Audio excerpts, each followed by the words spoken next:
FIR పై రాష్ట్రాల నిర్ణయం. CJP నిరసనకారుల కేసులపై supreme court తీవ్రమైనటువంటి క్రిమినల్ కేసులు ఉంటే ఊరట లభించదు అంటూ చెప్తా ఉన్నారు. సో ఎఫ్ఐఆర్ ఇప్పుడు సీజేపీ నిరసన తెలియజేస్తే దానిపైన భారతీయ జనతా పార్టీ ప్రభుత్వం ఉక్కుపాదం మోపుతా ఉన్నది. సో ఇప్పుడు ప్రధాని నరేంద్ర మోడీ ఏమంటున్నాడు, తనను తీవ్రంగా దూషించారు అని చెప్పేసి అంటా ఉన్నారు కదా. మరి ఈ దేశానికి స్వాతంత్రం తీసుకురావడంలో కీలక భూమిక పోషించినటువంటి మహాత్మా గాంధీ పైన ఏ విధంగా బూతులు తిట్టిన మంజూరు లేదా? సో ఈ దేశానికి ఎన్నో సంవత్సరాలు చేసినటువంటి నెహ్రూ పైన, నెహ్రూ క్యారెక్టర్ పైన, ఇందిరాగాంధీ పైన, రాజీవ్ గాంధీ పైన, సోనియా గాంధీ పైన, రాహుల్ గాంధీ పైన, ప్రియాంక గాంధీ పైన, లేకపోతే వివిధ రకాల వ్యక్తుల పైన ఎట్లా పడితే అట్లా ఇష్టారీతిన తిట్టిరు కదా. వాళ్ళ క్యారెక్టర్ చాలా దారుణంగా బీజేపీ నాయకులు తిట్టిరు కదా.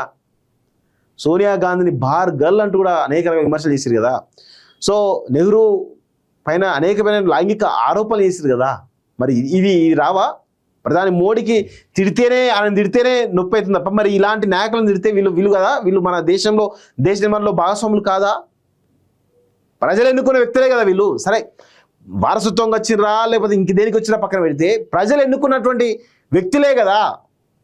మరి వాళ్ళ క్యారెక్టర్ని ఇష్టారీతిన బీజేపీ నాయకులు చిత్రీకరిస్తే, చాలా దారుణంగా ట్రోల్ చేస్తే మరి అది అప్పుడు ప్రధాని నరేంద్ర మోడీ ఎందుకు నొప్పి రాలే? మిమ్మల్ని అంటే నొప్పి వచ్చింది, వాళ్ళంటే ఎందుకు నొప్పి రాలేదు? ఈరోజు అభిజిత్ దీప్కే పైన, సీజే పోరాటాల పైన, వాంగ్చూ పైన చైనా ఏజెంట్ అంటూ లక్షల కోట్ల రూపాయలు డబ్బులు వచ్చాయని చెప్పేసి రకరకాల ఆరోపణలు చేశారు కదా. మరి అది క్యారెక్టర్ అసాసినేషన్ కదా. సో అందులో భాగంగానే యూత్ అంతా కూడా మీ పైన చాలా ఘాటుగా విమర్శించారేమో అని అనిపిస్తూ ఉంది. ఎస్, 100% ప్రధాని నరేంద్ర మోడీ గారిని తిట్టడం ఏదైతే ఉందో 100% ఖండించాల్సిందే. అదేవిధంగా బీజేపీ నాయకులు కూడా ఈరోజు అదేవిధంగా లకారంతో తిడుతూ చేస్తున్నారు కదా. హిందుత్వం పేరిట చాలా దారుణంగా తిడుతున్నారు కదా. మరి వారిపైన ఎందుకు కేసులు అవ్వడం లేదు? వారిని ఎందుకు మీరు కంట్రోల్ చేయడం లేదు?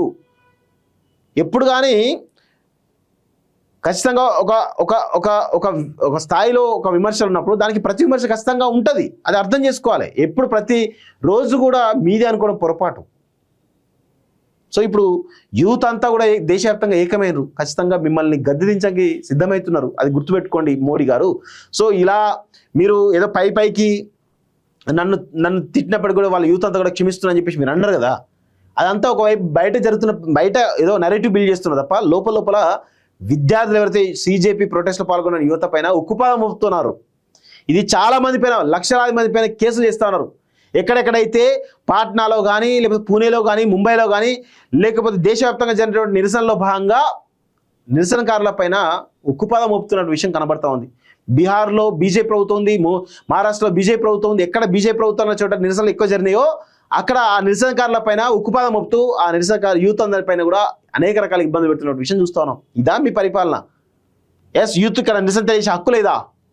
ప్రశ్నించే హక్కు లేదా? ప్రశ్నిస్తే దేశద్రోహులు, చైనా ఏజెంటు, పాకిస్తాన్ ఏజెంటు అనుకుంటూ మొత్తం విదేశీ ఫండ్స్ అని చెప్పేసి ఒక రకమైనటువంటి క్యారెక్టర్ అసాసినేషన్ చేసే ప్రయత్నం చేస్తున్నారు కదా.